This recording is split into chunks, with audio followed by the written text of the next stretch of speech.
ঘরে ৫টি আলামত দেখলে বুঝবেন ওই ঘরে জাদুটোনা করা হয়েছে, ব্ল্যাক ম্যাজিক করা হয়েছে, কুফুরি কালাম করা হয়েছে।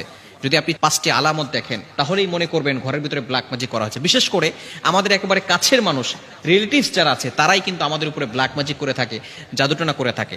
কেন করে? ১ নাম্বার কারণ হচ্ছে দুশ্মনের কারণে করে, ২য় নাম্বার কারণ হচ্ছে হিংসার কারণে করে, ৩য় নাম্বার কারণ হচ্ছে তারা লোভের কারণে করে। কারণ আপনাকে যদি দুনিয়া থেকে বিদায় করা যায় তাহলে তারা সম্পত্তি হাতিয়ে নিতে পারবে, এজন্য তারা ব্ল্যাক ম্যাজিক করে থাকে। বিশেষ করে ৫টি আলামত যদি আপনার ঘরের ভিতরে দেখেন তাহলেই মনে করবেন আপনার উপরে ব্ল্যাক ম্যাজিক করা হয়েছে। আপনি দ্রুত কোরআন থেকে সমাধান নেওয়ার চেষ্টা করবেন। নাম্বার ১ নাম্বার হচ্ছে যদি আপনার ঘরের ভিতরে সবসময় ঝগড়া লেগেই থাকে, স্বামী স্ত্রীকে দেখতে পারে না, স্ত্রী স্বামীকে দেখতে পারে না, একজন আরেকজনকে সহ্য হয় না, অনেক সময় ছেলে বাবাকে দেখতে পারে না, বাবা ছেলেকে দেখতে পারে না, এরকম যদি সমস্যা হয়, সব সময় ঝগড়া লেগেই থাকে, তাহলে মনে করবেন কেউ আপনার ঘরে ব্ল্যাক ম্যাজিক করেছে।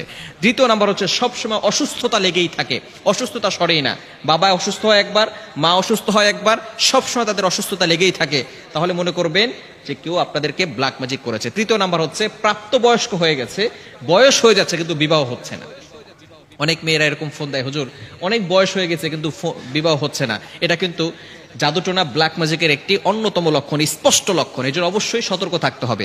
এবং ৪ নাম্বার হচ্ছে রিজিকে বারাকা না থাকা। টাকা পয়সা ইনকাম করছে কিন্তু কোনো বারাকা নাই, বারবার খরচ হয়ে যাচ্ছে। টাকা পয়সা ইনকাম করতেছে, প্রত্যেক মাসে ৫০,০০০ টাকা ইনকাম, কিন্তু খরচ হয়ে যাচ্ছে ১,০০,০০০ টাকা, ঋণ করে সংসার চালাতে হচ্ছে।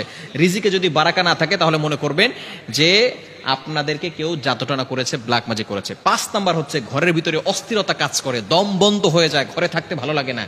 এই ধরনের কাজ যদি হয় তাহলে অবশ্যই আপনি কোরআন থেকে ফায়সালা নেবেন। ঘরের ভিতরে কোরআনের রেকর্ডিং চালু করে রাখবেন, আয়াতুল কুরসি, এরপরে ৪ কুল, কুল ইয়া আইয়ুহাল কাফিরুন, কুল হুয়াল্লাহু আহাদ, কুল আউযু বিরাব্বিল ফালাক, কুল আউযু বিরাব্বিন নাস, এই ৪টি সূরা এবং সূরা বাকারার শেষ ২টি আয়াত, এগুলো আপনি ঘরের ভিতরে পড়বেন। ৫ ওয়াক্ত নামাজে ঘরের সদস্য যারা আছেন সকলে ৫ ওয়াক্ত নামাজের পরে আয়াতুল কুরসি, ৪ কুল, সূরা বাকারা শেষ ২ আয়াত পড়ে বুকে ফু দিবে এবং হাতে ফু দিয়ে পুরো শরীরকে মাসাজ করে দিবে। এবং সকলকে মাস্ট বি নামাজ পড়তে হবে, নামাজের পরে আমলগুলো করতে হবে। এবং মাগরিবের নামাজের পরে বিশেষ করে সূরা বাকারার তিলাওয়াত যতটুকু পারেন করবেন।